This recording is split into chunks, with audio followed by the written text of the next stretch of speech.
I fix my eyes on Christ.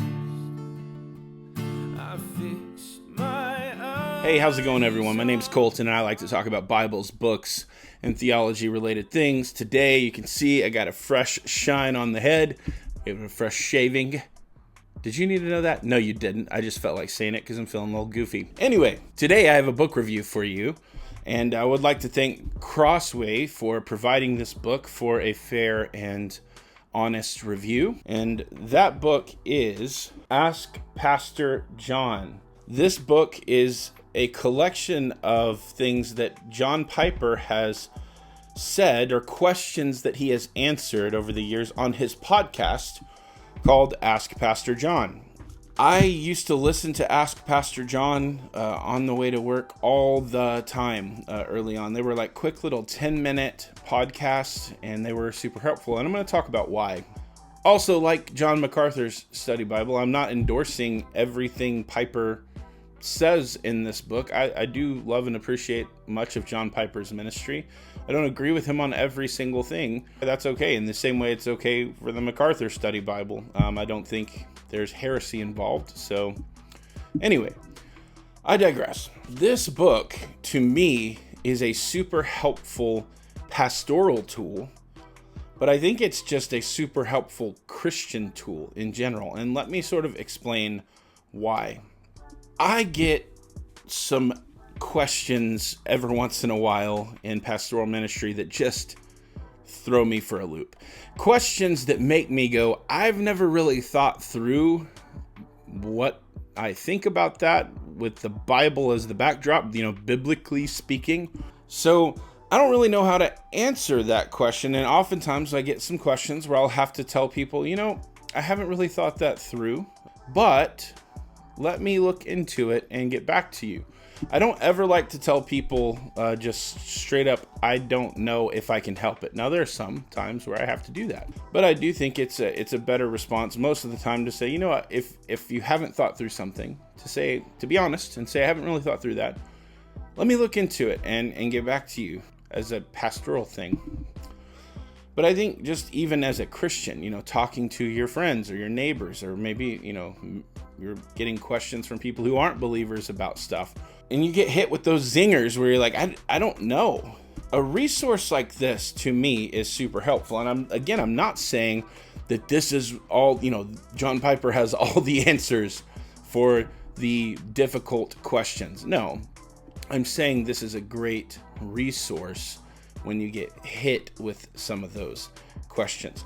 Now, in my opinion, this book is not meant to be a book that is read from cover to cover as like one, sort of cohesive thought, but rather a resource that you go to and look up what you need when you need it.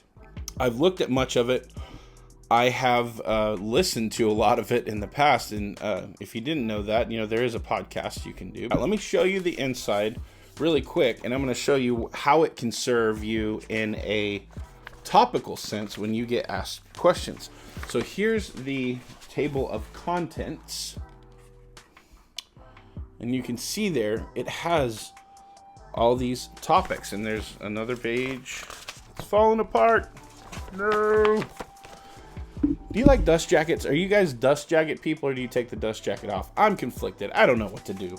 Anyway, more contents. So, maybe you get questions like, what does the Bible say about exercise? Going to the gym. Or what does the Bible say about politics, war, dating, marriage, those sorts of things, and many other difficult topics that sometimes we get hit with. This book has a lot of those just specifically addressed in multiple parts. And this is sort of the layout. It has like these subheadings in red to all the various questions. So who is this resource for? I think it's for any Christian. I think it's very helpful for pastors, but I think it's for Christians who are thinking through some of these questions that maybe the Bible doesn't directly address, but that there is always like biblical principle underlying how we should think about it. For example, the Bible doesn't directly address contraceptive or birth control. That's something, we have to think through as Christians in our modern time. But that doesn't mean the Bible has nothing to say about it. And there are things in a resource like this that really just kind of help us formulate a biblical opinion. Now that, again, doesn't mean everything in it is to be taken as is. Always read resources like this with your Bible open. Check the receipts, if you know what I mean. I think it's a really helpful thing to have a tool like this that's almost like a little, very small encyclopedia of questions. And there's some other books that have sought to do this about, difficult questions and things like that. I'll link that book and some of those also down in the description below for you to check out if you're interested. All that to say, I really appreciate Tony Reinke compiling all these things from Ask Pastor John and putting them in a way where we can easily access them if we're thinking through some of these harder questions. I recommend it. I think it's a good resource. So yeah, that's going to do it for this video, guys. Thank you so much for watching, checking this out. Don't forget always to like, comment, subscribe, all the things if you haven't done that yet. I greatly appreciate the support. As always, I just want to say thank you so much for taking the time to click on this, watch this. I know you could have done that anywhere else on YouTube, but here, and you chose to watch this, and that means a great deal to me. So thank you. I will see you in the next video.